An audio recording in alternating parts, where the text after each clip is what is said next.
You're listening to the Australian Water Association podcast series.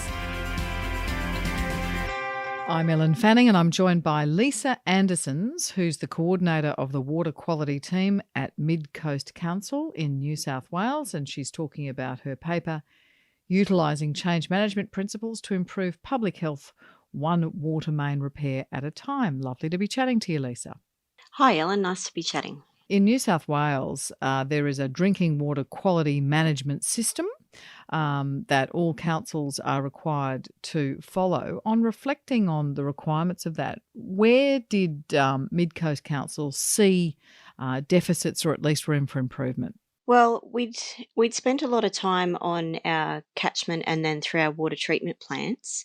So what we wanted to do then was look at opportunities for recontamination once the water had left the treatment plants. So we'd also done some work on reservoir integrity and backflow prevention. So the next logical step there was to look at network integrity and where there were opportunities for contamination around a water main repair or laying a new main. So that's where the focus was in this one. There was a safe work method statement that council had to instruct in the repair process. What was missing though? What else did you think might be useful in order to meet these standards? We did have a safe work method statement, but there was no focus specifically on hygiene.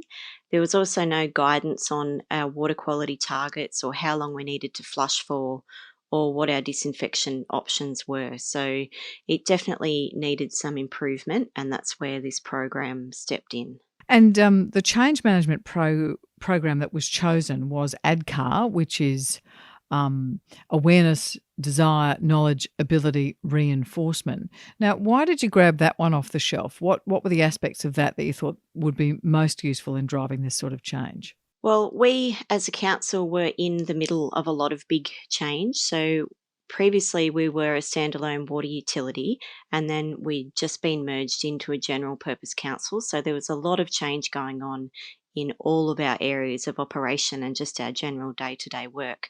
So we wanted to use an approach that was going to make sure these changes were accepted and also sustainable in the long term. And we thought that ADCAR focused on each individual aspect fairly well there and that it was going to be something that we could use to our advantage. And so the initial step, as you describe it in the paper, is to kind of agree on the problem. And if you went from catchment to tap, where did you identify the risk was? We'd spent a fair bit of time and effort in our water treatment plants, getting our critical control points all online and working well.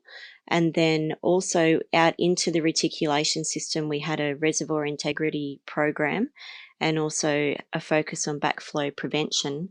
So we found that the next logical step there was to be looking at other ways for contamination to enter out in the reticulation system, and the repair of a water main and also laying the new mains is where we knew that we had some gaps and we needed to be able to improve that focus. It did also come out of a gap analysis that we had earlier that gave us a more specific focus on that. And can you be more specific about what the risk of contamination was and what the contaminants were you were worried about? Yeah, sure. So our crews work on both water and sewer jobs. So it's one set of tools, one set of boots, one truck. So that was sort of the first thing that we needed to have a look at. Was it wasn't possible for us to split up some jobs, some teams working just on water and some working just on sewer. So we needed to come up with a way of how we could stop the cross-contamination from sewer to water. So if your team had just been at a sewer job and then you were going to a water job, what are some of the things that you need to think about with a hygiene focus to stop that cross-contamination? So cleaning of tools, changing your boots if appropriate, putting on any protective gear that you may need, and just generally making sure that all of the tools and the trucks and everything are kept in a condition that is going to promote that hygiene to make sure that we don't have that cross-contamination between sewer and water. And some careful work went into being able to answer for the crews, who are, of course, local residents, to be able to answer for them the question, what's in it for me? Now, that seems pretty self-evident. If you want to drink clean water out of the tap, there's a lot in it for you. But you actually went to the trouble of developing scenarios to really bring home to people what's really evident in the literature, which is the many cases of illness that relate to main break repairs. Yeah, that's right. We wanted to create a real sense of personal responsibility. As you said, if the people in the community drink the water out of the tap, and so do our crews, but we sort of took it one step further and came up with a scenario around a school. So a lot of our crews have got kids that are school age, and basically just saying how would they feel if there was a main break out the front of a school where their children attended, and they just kind of rushed through it because it was Friday afternoon. They wanted to knock off, didn't really flush for very long, didn't bother checking water quality at the end of it, thought, near enough is good enough, and got the water back on as quickly as they could so they could get on with the rest of their day. And how would they feel if they didn't perhaps do the best job that they could have, and that resulted in some contamination entering the water at the school, and that their children and the classmates were directly affected by that.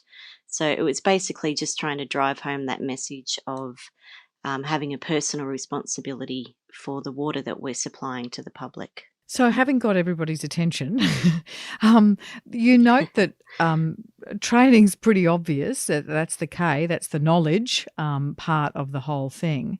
But you focused on who was delivering the training. What's the sense behind that?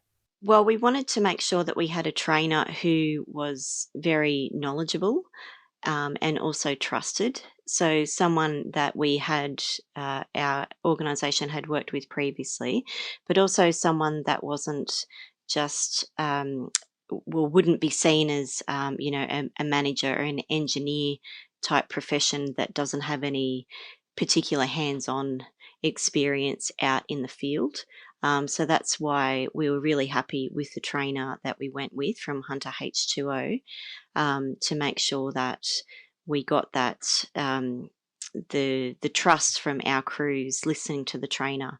And as soon as he starts talking, you can understand how knowledgeable he is about all things to do with water and sewer. So it was a really big part of the success of the program, but also involving the right people at the right time. So making sure that we had key stakeholders involved right from the beginning.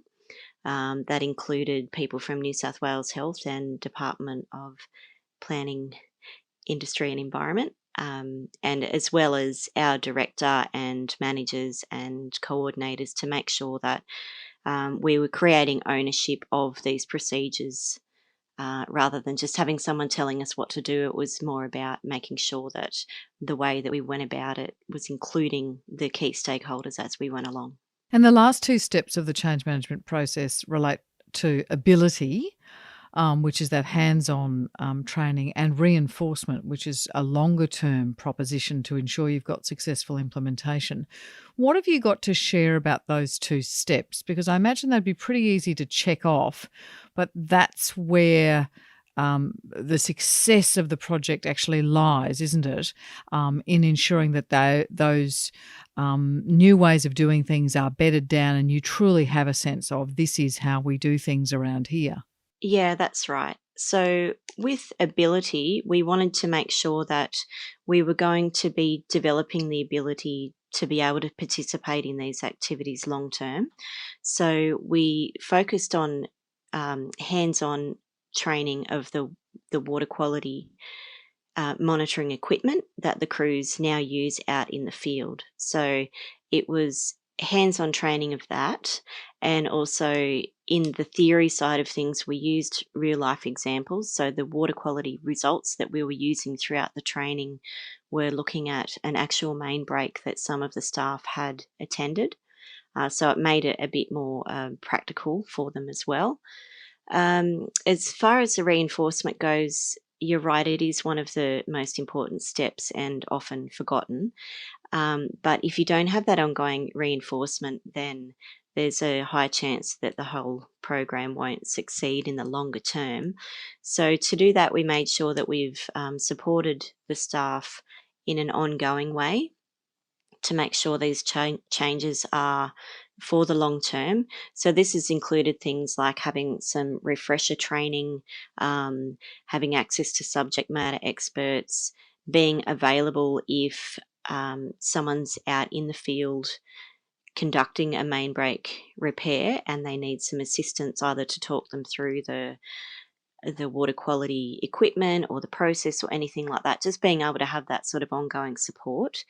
And also it's important to highlight and celebrate the successes as we go through, to make sure that people are aware that what they are doing is working and it is benefiting the public by reducing that risk. So just the reinforcement is really important. And finally, what were the outcomes when you tested for E. coli, when you actually tried to figure out whether you'd made a difference? What did you come up with? Well, I'm happy to say that every single test that we've done after the new processes have been in place around the water main repairs have come up clear. So there's been no E. coli detected on any of the samples that have been collected after that process was done. So we're pretty happy with that outcome. That's fantastic. And so, I mean, any key advice you have, and maybe a particular set of learnings that you came away with about how to induce that sort of enthusiastic change? Yeah, we needed to make sure that we involved the right people at the right time. So that was creating an ownership of these procedures.